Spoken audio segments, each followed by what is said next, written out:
Graduation rates and school reform, rigor and high expectations for all, parent involvement and student success. General Colin Powell addresses these issues and more coming up next in the chat room.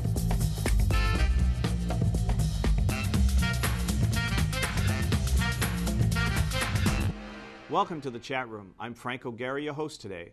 With me in the studio is General Colin Powell.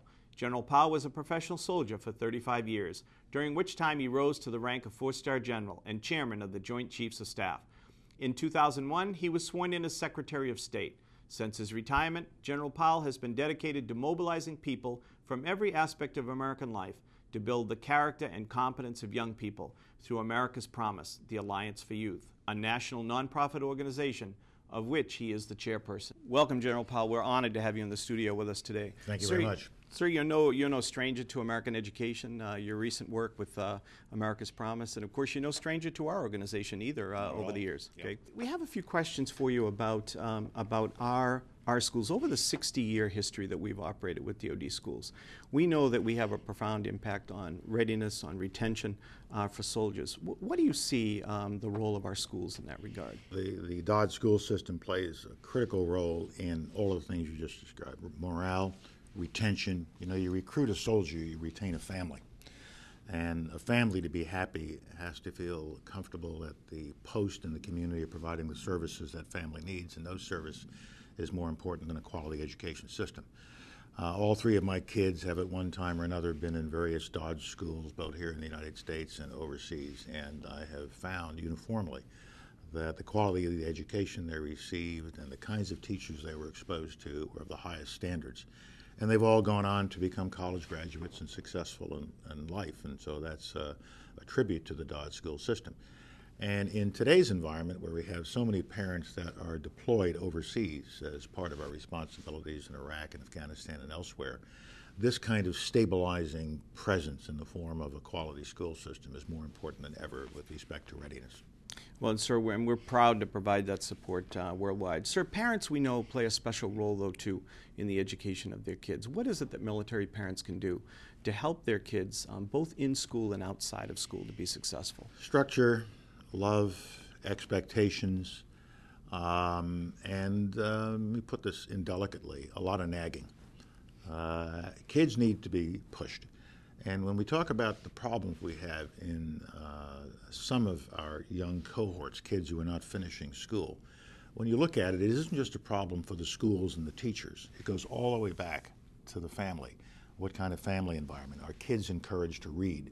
Are kids read to when they are still infants?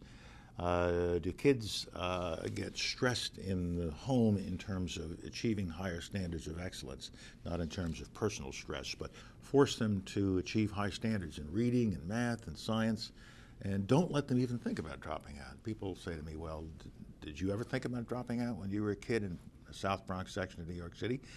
And I said, I never thought about it because my parents would have done something really, really bad to me. And so the expectation was that I would do as well as I could in school, which wasn't all that well. I wasn't a great student, but my parents expected me to apply myself. And so in a military family, this is particularly important as you're moving around a lot and as the family gets separated from time to time because of overseas deployments. The greater burden is put on the parent that is home. And so the family itself is a key part of the educational system, and not sort of it's all up to the school and up to the teachers. It's a community, it's a family, it's a school system all coming together to provide one package for the kid. Absolutely. And you mentioned community, sir. What do you see? Because a lot of we have 80,000 students that we're serving in the DoD schools, but we know that we have another million students, who are going to public schools in the United States or either being homeschooled or private schools.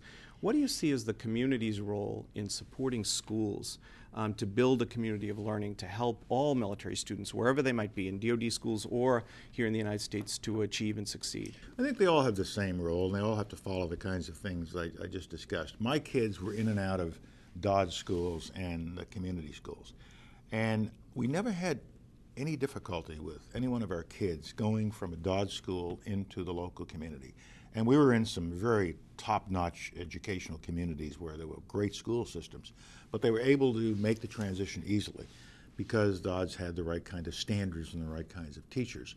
And so whether it's an on-base school or a school in the community, they all have the same responsibility to assess the child, find out what that child's needs are. And when it's a military kid coming into a civilian community and he's never been in a civilian community before, then I think that civilian community has an obligation to understand the pressures on a military kid and what it's like to move from place to place. It's a wonderful story I love to tell about a young Army kid, an Army brat, who goes into his first civilian community school, and they're not quite sure about this youngster. And so the teacher is introducing him to the class and says, "This is little Johnny." And, you know, Johnny moves around a lot because his parents are in the Army. So he's, has to find a new home every couple of years. And little Johnny looks at the class and the teacher and says, no. We just have to find a new house every couple of years. We always have a home.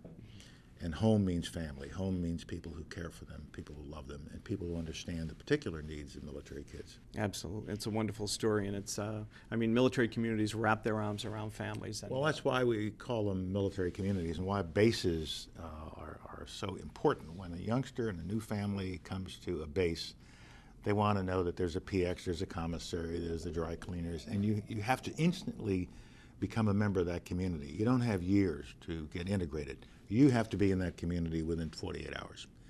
And that's what makes military life so unique. Absolutely. Send me to any base, and I know what I'm going to face when I get there. Absolutely. It's predictable. Absolutely. Sir, you've done a lot of work, you and your wife, recently on graduation rates. Do you care to comment on that work? Yeah.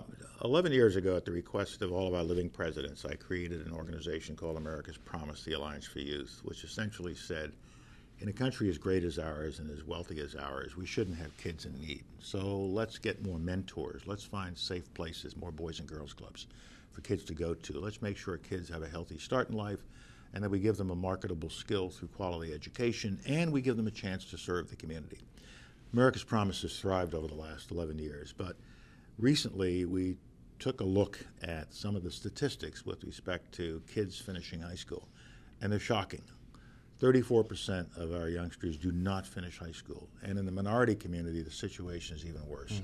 50% of our African American and Hispanic kids do not finish high school. And most of them are in areas that are in need, economic need or housing need, or in the inner city. The cities are particularly bad with respect to this compared to the suburban areas around the city.